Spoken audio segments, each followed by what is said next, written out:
estudiantes de primero medio, bienvenidos a la segunda clase de la tercera unidad de la asignatura de Lengua y Literatura. Hoy vamos a continuar hablando del drama y el teatro y para ello vamos a trabajar con el siguiente objetivo. Y vamos a comenzar nuestra clase haciendo alusión a los orígenes del teatro y cómo éste se relaciona con lo que nosotros denominamos género dramático. Así que les voy a pedir que tomen sus cuadernos y vayan tomando apunte de lo más importante que vamos a mencionar en este video, para que posteriormente podamos realizar una actividad en la cual ustedes van a tener que leer una tragedia griega. Pero calma, presten atención a lo siguiente primero. Los griegos asistían a ceremonias religiosas celebradas en honor a sus dioses.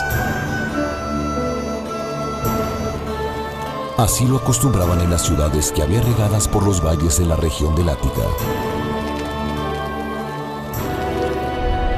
En la antigua Grecia, donde cada una de ellas tenía sus propios dioses, templos, dialecto, mitos y leyendas.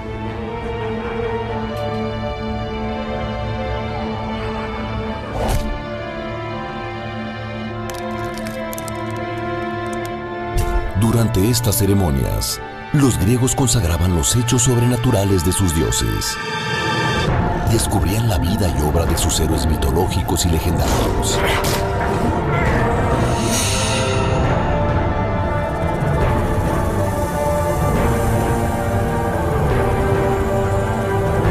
Y al mismo tiempo, el significado de la vida y la muerte. Eran viejas historias con moralejas y enseñanzas espirituales entrelazadas, que aprovechaban para enseñar los principios sobre la lealtad a los dioses, a la familia o al gobierno. Dionisio era el dios del vino y de la vegetación. Les había enseñado a cultivar la uva y transformarla en vino. Era bueno y amable con quienes lo honraban, pero podía ser terrible para quien lo despreciara o se burlara de los rituales.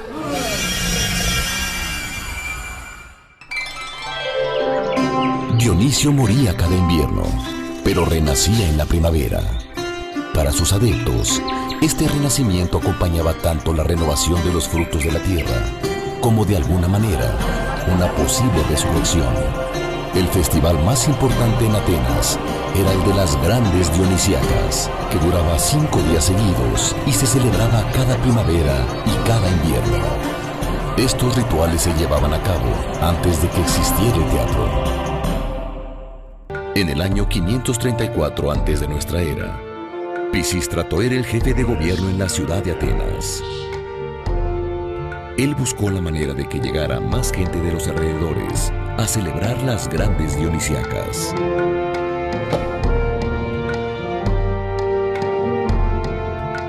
Pisístrato le pidió al poeta Tespis, que era el director del coro del templo de Dionisio, que inventara algo para que las celebraciones fuesen más atractivas. Durante los rituales cantaban y bailaban 12 hombres que formaban un coro, y lo hacían con unas máscaras que les cubrían todo el rostro, adornadas con cuernos de cabras. Por eso, el público les llamaba tragedias, que viene del griego tragos, que quiere decir cuernos de cabra, y de odas, que quiere decir himnos. Es decir, se referían al coro que cantaba con máscaras y cuernos. A Tespis se le ocurrió salirse del coro y enfrentarlo, para preguntar, por ejemplo, ¿por qué ese año no había llovido lo suficiente? ¿Por qué Dionisio renacía? ¿Por qué habían sufrido tanto las mujeres de Tebas cuando la ciudad fue sitiada? Con esta decisión, Tespis inventó lo que ahora conocemos como teatro. Él fue el primer actor de la historia, que en su época fueron llamados hipócritas, que viene del griego hipo, que quiere decir máscara, y crites, responder, es decir, los que respondían detrás de la máscara.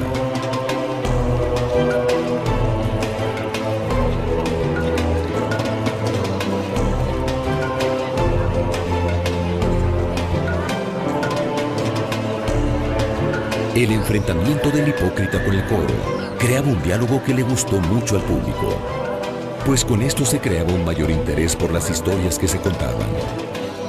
A partir de entonces, se decidió que en cada festival se organizaran concursos entre los poetas para que escribieran sus historias y las pusieran en escena. Así nació la tragedia griega.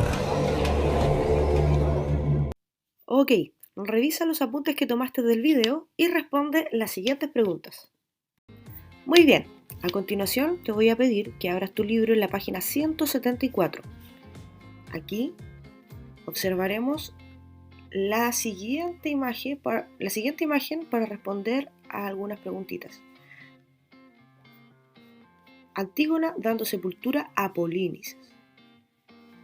Bien, fíjense en la imagen, ahí tenemos a la mujer, Antígona, Polinices y unos soldados. Y la pregunta dice así: ¿cómo creen que es la relación entre Antígona y Polinices? Respondan ustedes, anticipen lo que podría ocurrir, anticipen sin haber leído el texto cómo podría ser la relación entre estos dos. Les doy unos segunditos. Número 2. ¿Qué están haciendo los soldados en esta escena? Fíjense en la expresión de los soldados, fíjense en él, qué le está haciendo a la mujer. Número 3. En su opinión, ¿cómo se siente Antígona en esta situación? Vean su rostro. ¿Cómo se sentirá? Ahí hay un hombre muerto. Ella le está dando sepultura. Llegan los soldados. 4. ¿De qué creen que se tratará la historia de Antígona? Si asumimos la información que podemos extraer de esta imagen, ¿de qué se podría tratar? Responder estas preguntas es muy importante porque nos van a permitir anticipar de qué se podría tratar la historia, y esa es una buena estrategia antes de la lectura para poder comprender el texto. Ok, leamos aquí para contextualizar nuestra lectura de la tragedia griega. Dice así: la tragedia es un tipo de obra dramática cuyos orígenes se sitúan en la antigüedad. Se caracteriza por la presencia de personajes que, enfrentados al destino o a los deseos de los dioses, podían morir o ser destruidos. Los primeros registros de textos catalogados como tragedias griegas datan del siglo VI a.C. A pesar del tiempo transcurrido, la tragedia griega ha perdurado hasta nuestros días, principalmente porque los temas que tratan son de carácter universal y atemporal.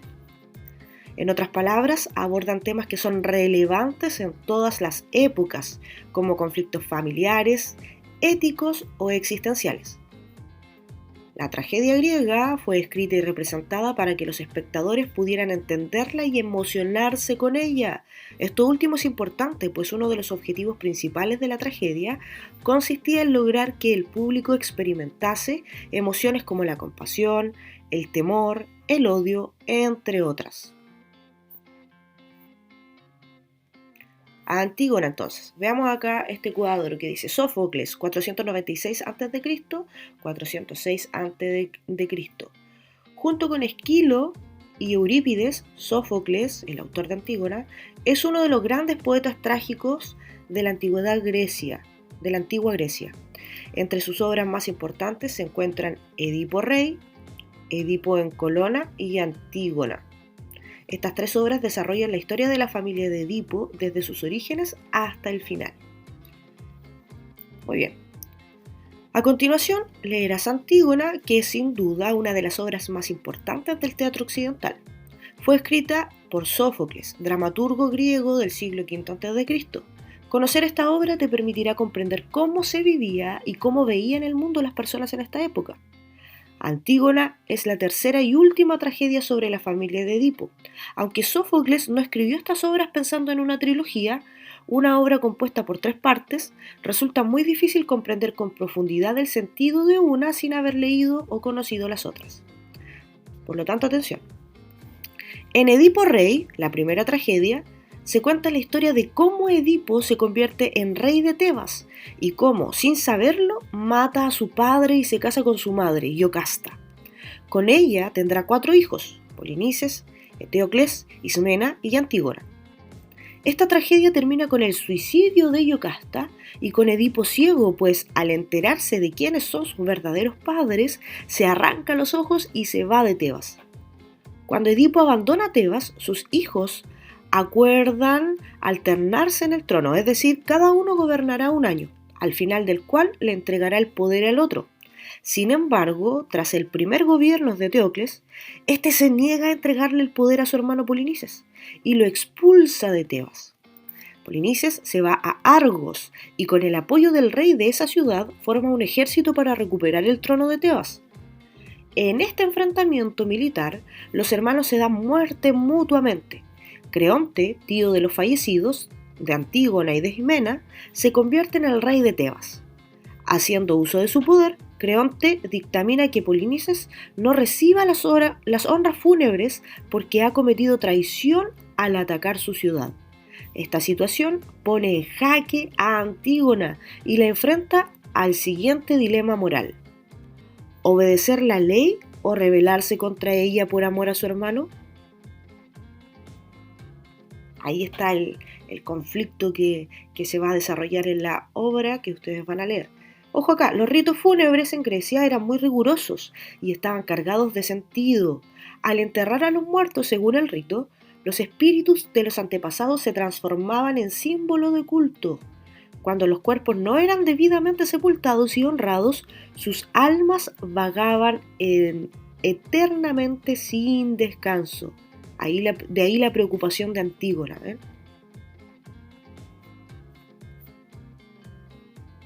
Ok, y a continuación, de manera autónoma, tú vas a leer el fragmento, ¿cierto?, de Antígona, que está en la página 176.